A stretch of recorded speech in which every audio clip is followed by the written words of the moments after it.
My name is Jeffrey K. Brown from Leeds, Morelli & Brown. I am the lead lawyer representing the plaintiff in this action. This is Isaac Samuels, an attorney from my office, and this is my client, Brian Ross, the plaintiff in the action. This morning, filed in the Eastern District Federal Courthouse, we filed a 1983 action against the Department of Education and against 3 administrators.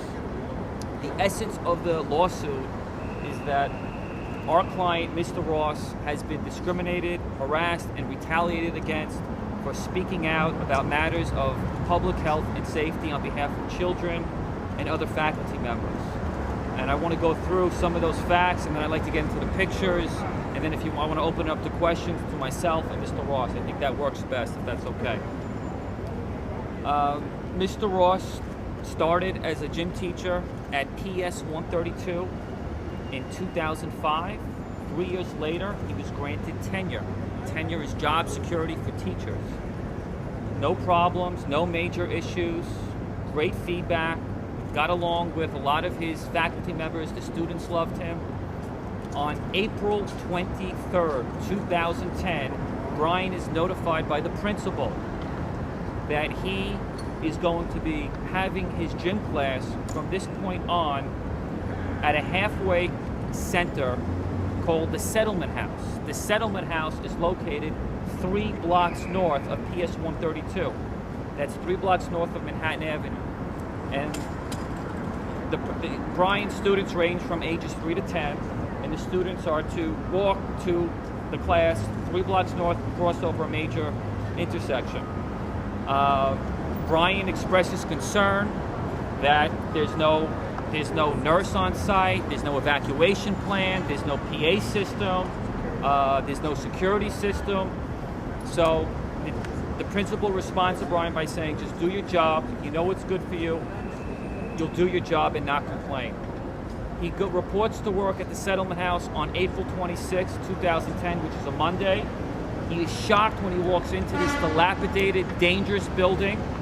Immediately, he notices mold, puddles, holes, rodents, lead paint chips, exposed pipes, things that are so dangerous and shocking to him that he can't believe that the administration would want children to be exposed to this environment. He finishes the day and reiterates concerns to the principal and to the assistant principals that this is a dangerous, unsafe, unhealthy environment for children and for faculty. Their response is, you are suspended, take the day off. Brian is now tremendously overwhelmed by that response, files complaints with his union, takes pictures in front of the faculty members, talks about it to his co-faculty, and complains to OSHA. OSHA is a federal agency empowered to investigate buildings and places that are unsanitary and unhealthy. He files these complaints. Once it becomes clearly obvious that he made these complaints to OSHA and the union and is rocking the boat, a series of acts are implemented to take Brian and destroy his career. We like to call it a death by 1,000 cuts because there's not one major thing that they can pin on Brian. And what are these instances? Well, they call up students. Are you okay? Did Brian do the right thing today?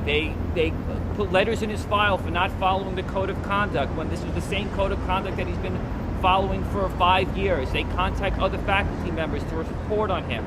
They spy on him with walkie-talkies to see if he's on his cell phone throughout class. They do unannounced observations. There is a series of acts that lead to letters of discipline being placed in his file. It's all set forth in the complaint. As a result of that, Brian received a U rating, no pay freeze, and is clearly on a downward spiral to be removed as a teacher and to have his tenure taken away from him. I think at this point, in order to really capture the essence of the building, I'd like to bring out some photos. You all have CDs, so you can look at this later, but I want to go through this with you.